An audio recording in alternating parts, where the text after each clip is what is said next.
to your world.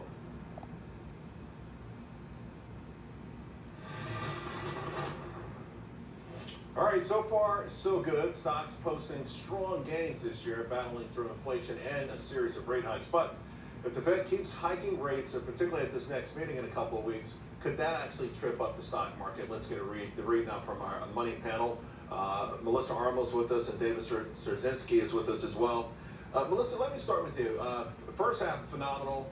August down a little bit, not a lot, but how are we positioned? Let's start macro with just the general economy. It's where are we right now?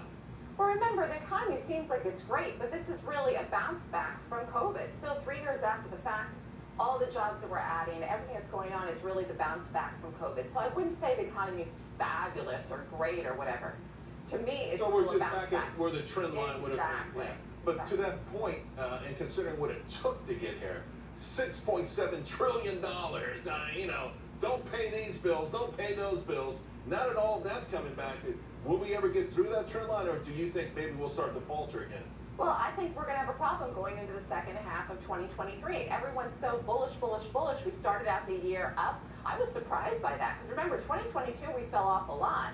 So I've been really shocked at how bullish the market has been this year, but it may not last. People are saying we're in a recession. We started a recession. We're out of a recession. We're going into recession in 2024. The fact is that overall, when you look at the economy, if we have such low unemployment, Powell is not going to cut rates. And people are betting the farm that he's going to cut rates in early 2024. And if he doesn't, and we keep getting this boost up higher in rates, that is going to hit the economy. Because remember, businesses borrow money. And that's going to affect it. And of course, people borrow money too, and it's going to affect their spending. David, to that point, the recession was the call coming into the year.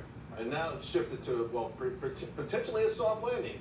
If Powell doesn't blow it, and who's to say he hasn't already, right? Put so many rate hikes into the system, but the sense is maybe we could have one of these elusive soft landings. You buying that? I mean, Goldilocks sounds like a great story to read my kids, but I don't think that's a really good indicator of what the economy is doing right now.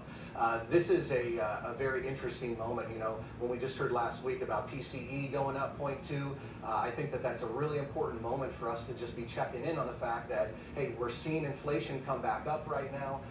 We're looking at credit card debt in the consumer hitting over $1 trillion this last month. Oh my goodness, is that a big deal? But as we just start out September, October here, notoriously the 2 worst months of the year in any year, and I think that we're probably going to see a lot of things just begin to unravel. So you're looking for what they're calling like an echo boom. The inflation booms, to your point, at 9%, comes down, but you're saying another boom back up.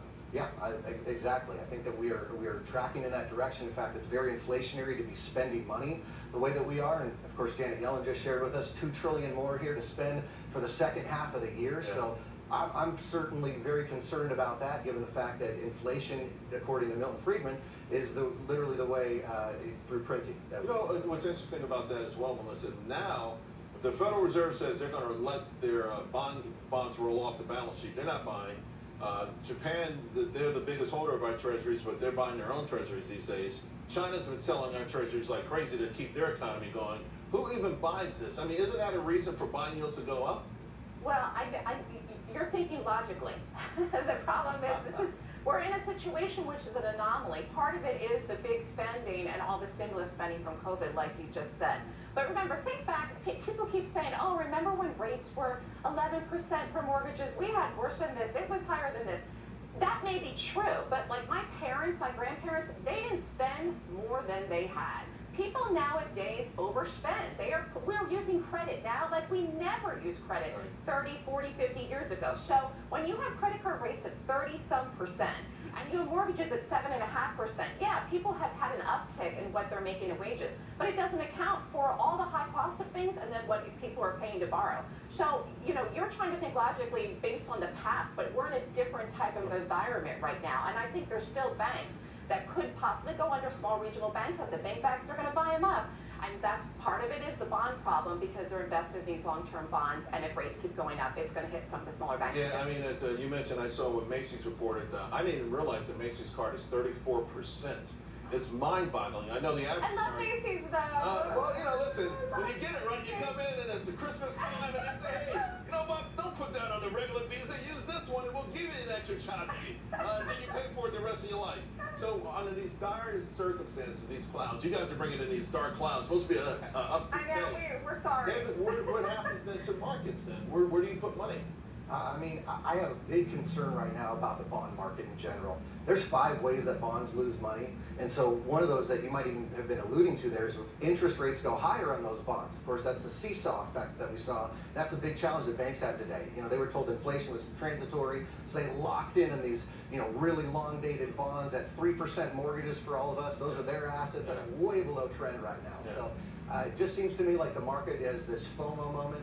If you look at Shiller indexes, it's overvalued by 54%. Buffett index, by the way, if we get into a recession, it's going to even be worse. Okay. Who would have thought? Done in by YOLO and FOMO. Thank you both very, very much. Really appreciate it. All right, folks, crime is costing businesses big time.